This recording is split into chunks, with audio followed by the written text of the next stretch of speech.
anong mensahe ang kailangan marinig ng mga Libra mula October 20 to 26, 2024. Pwedeng nangyayari na to o mangyayari pa lang. Kung hindi man para sa inyo itong magiging reading, di baka para sa someone na malapit sa inyo o sa someone na kakilala nyo mismo.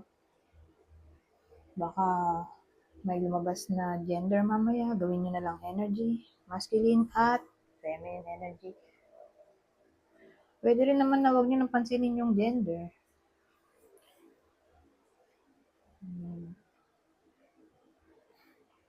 Hindi ko alam kung anong magiging reading, kung positive ba o negative. Depende sa kung anong mapipick up kong energy. Kung hindi man mag-resonate sa inyo to, i-adjust nyo na lang ang video natin nyo to. Kung hindi po rin, dito na. Ito ang last deck.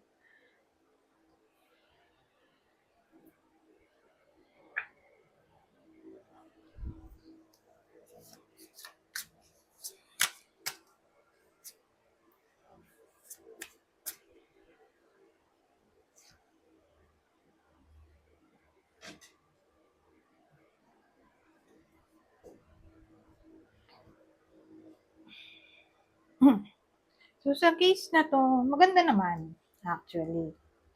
Sabihin natin may iba sa inyo na may pinapursue o nililigawan. Baka maging sila na. Okay? Ganun ang dating. Ibang case, baka ma-fall in love yung iba sa inyo o yung iba ang ma-fall in love sa inyo. Probably someone na nasa malayong lugar. Who knows, baka nasa foreign land o foreigner to. O literal na malayo sa inyo. Ma-fall in love yung iba sa inyo sa ganun. Sa someone na malayo. Nasa malayo. O yun nga, someone na ma-fall in love sa inyo na nasa malayo. Sabihin natin nagkaroon ng difficulty sa topic ng pregnancy. Who knows? Baka makabuo na sa week na to. Ano ba to? New friend. Ay posible rin. Okay? Pero again, baka ma-meet nyo to while traveling o baka ma-meet nyo to sa malayong lugar. Halimbawa, nasa malayong lugar na kayo. Hindi kayo nasa hometown nyo. Pwede, ganon. Doon nyo mamimit. Sa malayong lugar sa hometown nyo.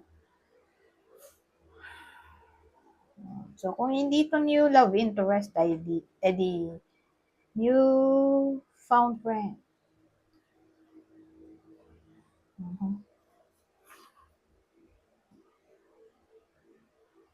Actually, ibang case din.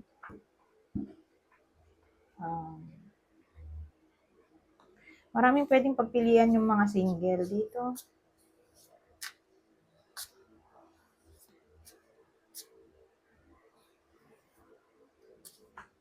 Hindi lang isa. So, ganun. So, kung di man tumama sa inyo to, dito sa someone na malapit sa inyo, sa someone na kakilala nyo.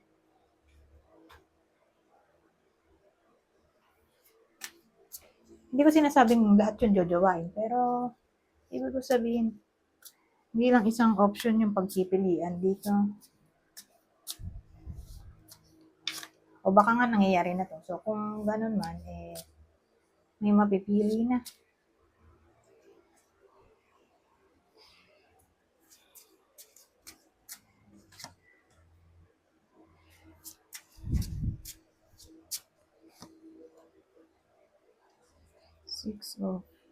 Five of diamonds at 6 of clubs. So, ano yan?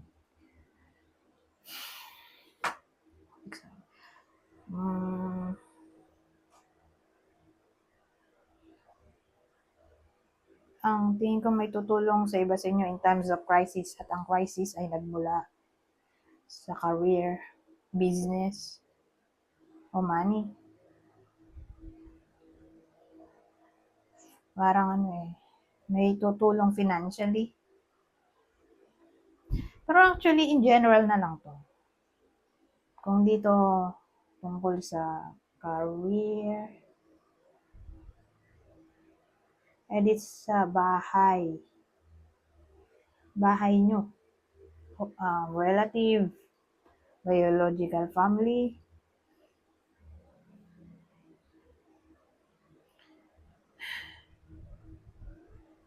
Ganun eh. Kumbaga may problema sa pera, maayos din.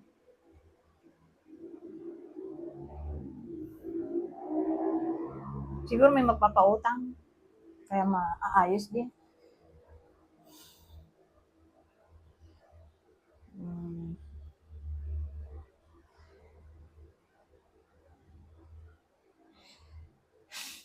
So sabihin natin may pinapagawa yung iba sa inyo. Ewan ko kung ano yan. Tapos naudlot. Kinulang ng budget. So ayun. May magpapahiram o magdo-donate. May magpapahiram o may magdo-donate. Matapos lang. Yung ganitong project o bahay o business o ganun. O baka may magpautang sa inyo. Bangko o sa app. Basta matapos lang. So, willing kayong umutang. Basta matapos lang, ganyan. Basta may makapautang. Yun na lang, siguro. O may magdo-donate sa inyo ng pera. Financial aid ay posible na lang. Ganyan. In times of crisis. So, King of Clubs at King of Diamonds. Puro King. So, ano to? King of Clubs. King of Diamonds. So, ang dating sa akin sa week na to, asahan natin, maraming pwedeng scenario. Una, asahan natin na may magbabalik sa buhay ng iba sa inyo, probably ex-husband. Pero yung ex-husband na to, ma-impluensya o may sariling business, mapera siguro. Siya yung ex-husband na maaring bumalik sa buhay ng iba sa inyo. O kung di man ex-husband to, may someone na darating sa buhay nyo. Pero tong someone na to ay may pagka-moody at unpredictable. Pero mayaman siya. O ma-influensya. Yun yung una. Yung pangalawa,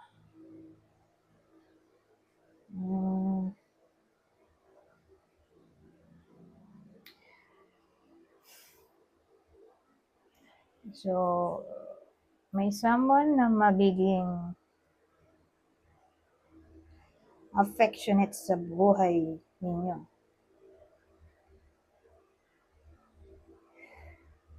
Probably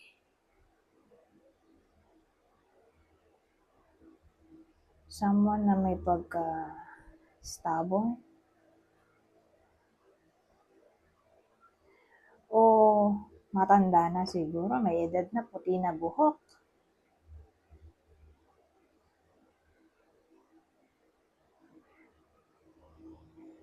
Magiging affectionate o generous.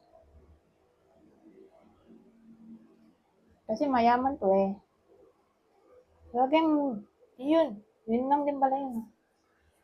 Una at pangalawang scenario. Pero ex-husband yung isa, di ba? Yung pangalawa, ewan ko kung sino. Pero may someone na darating magiging affectionate.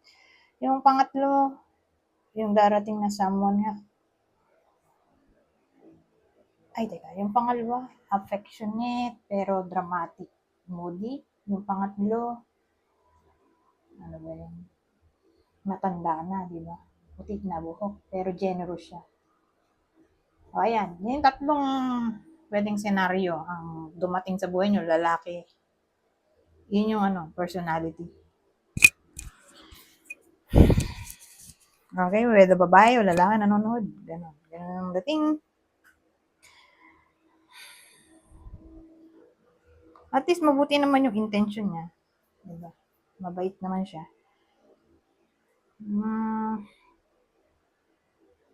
Punta na tayo dito sa huli. Ito na ang last deck. Pang mensahe ang masasabi nito. Wow, ito maganda. Make a wish. This is a magical moment. Make a wish and enjoy its manifestation. So, in-encourage sa week na to na mag-wish. Who knows? Baka magkatotoo ang wish ng iba sa inyo. Dahil meron tayong make a wish card dito. Saka yun ang manifestation. Sabi, make a wish and enjoy its manifestation. So, malaki ang posibilidad na mamamanifest ng iba sa inyo to. Itong wish. Kaya lang, kailan kaya yung exact date, di ba? Na mamamanifest itong wish. So, probably ngayong week. Kung hindi man ngayong week, kaya kailan?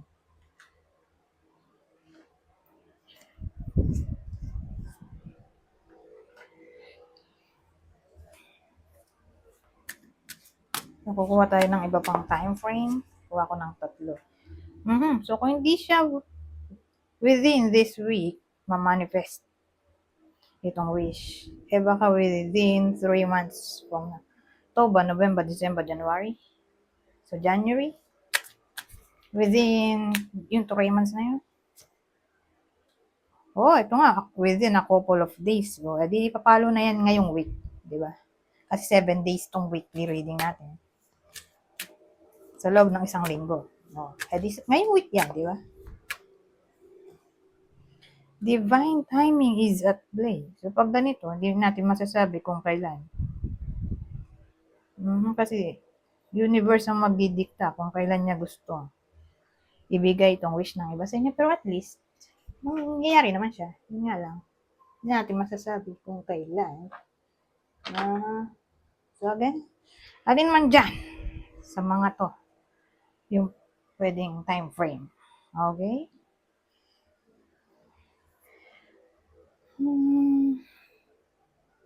Again na pala ako. Anyways, hanggang dito na lang. Goodbye po.